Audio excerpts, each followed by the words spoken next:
So we want to bring in our panel to discuss the future of search engines. There's been so much said about Google's search engine. Is that going to be somewhat antiquated as more people are trying to use ChatGPT, for example?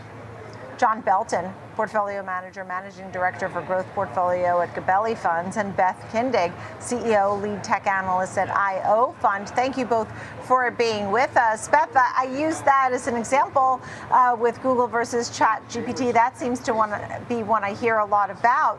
What happens to traditional search as AI grows? Good to see you again, Nicole. Here and today, we see no evidence of search slowing. In fact, Google reported 10% growth. However, this is a serious concern. We have, for the first time really, Google is being rivaled. Its search engine is being rivaled by ChatGPT, Perplexity, Anthropic, and there is a meaningful amount of daily active users that are now turning to those AI assistants instead of Google search. As we go into the further out, as we look further out, Google will need to maintain its lead. Okay. John, what say you? Well, I would just say, I think it's a little hard to say that there's no evidence that search has started to feel some impact of these AI services so far. So you had Google, yes, they reported 10% search revenue growth in the first quarter, but they reported also that paid queries, so volumes, had decelerated to just 2% growth. So still growing, but at a much slower pace. And then, of course, last week, you had during the DOJ antitrust trial, you had an Apple services executive disclose that for the first time ever in 22 years of the Google-Apple partnership, search queries on Safari declined year on year. So I do think we could be at the start, or we could be maybe at the end of sort of the era of Google search dominance. So what companies benefit, John, as we see the change? If Safari now has fewer searches, in fact, may be going negative year over year, Google, while search revenue is growing, the volume and the queries are slower growth. What kind of companies will be the winners? If I were a stock picker, I was looking at these names, what names to watch here that could be the growers? Well, I think for now, a lot of the beneficiaries are the new entrants, the companies that are threatening Google search, mainly private companies.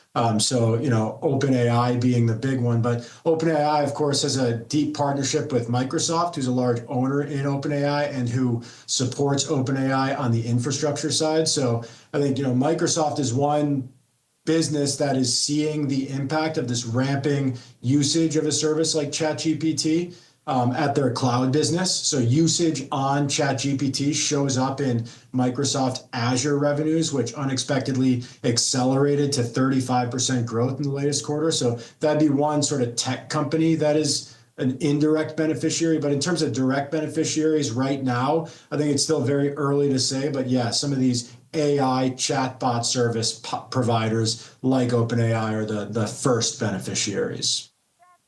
Take a very, very long time. You still think about all my aunts who use Facebook and they love it and they're not using AI.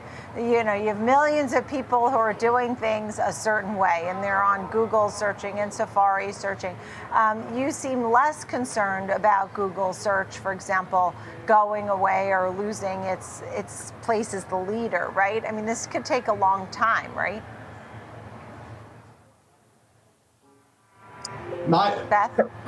Beth, yeah. From my perspective, ChatGPT has roughly 150 million daily active users. Google has over 4 billion. We are not there yet.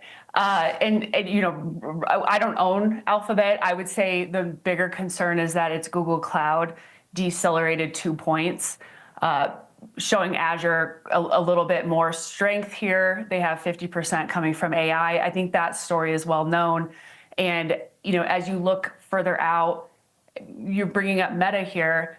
Meta has almost no threat to the 3+ billion that use its family of apps. They have a long runway to test out, the new Meta AI app and really find that product market fit. Whereas Google certainly has more, AI assistance on its heels in terms of protecting the turf it already has.